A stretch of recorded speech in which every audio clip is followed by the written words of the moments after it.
ఈ 9260 వ్యాన్లు ఎవరి పేరు మీద అయితే ఉన్నాయో బెనిఫిషరీస్ వాళ్ళందరికీ కూడా ఈ యాసెట్ని అంటే ఈ వ్యాన్ని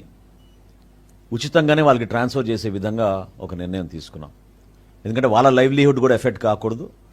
వాళ్ళు ఈ వ్యాన్స్ని ఉపయోగించుకుని వాళ్ళు కూడా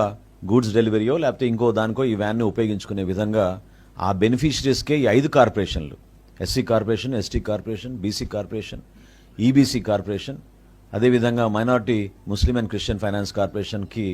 ఇటు యాసెట్స్ మేము ట్రాన్స్ఫర్ ఆటోమేటిక్గా జరిగిపోయినప్పుడు వాళ్ళ దగ్గర నుంచి ఆ బెనిఫిషరీస్కి ఎవరైతే 10% కట్టారో ఇనీషియల్గా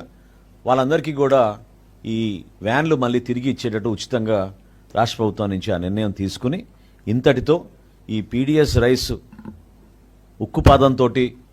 కూటమి ప్రభుత్వం తీసుకున్న నిర్ణయాలు మనం ముందు తీసుకెళ్తున్న తరుణంలో ఈ పర్టికులర్ నిర్ణయం ఖచ్చితంగా దానికి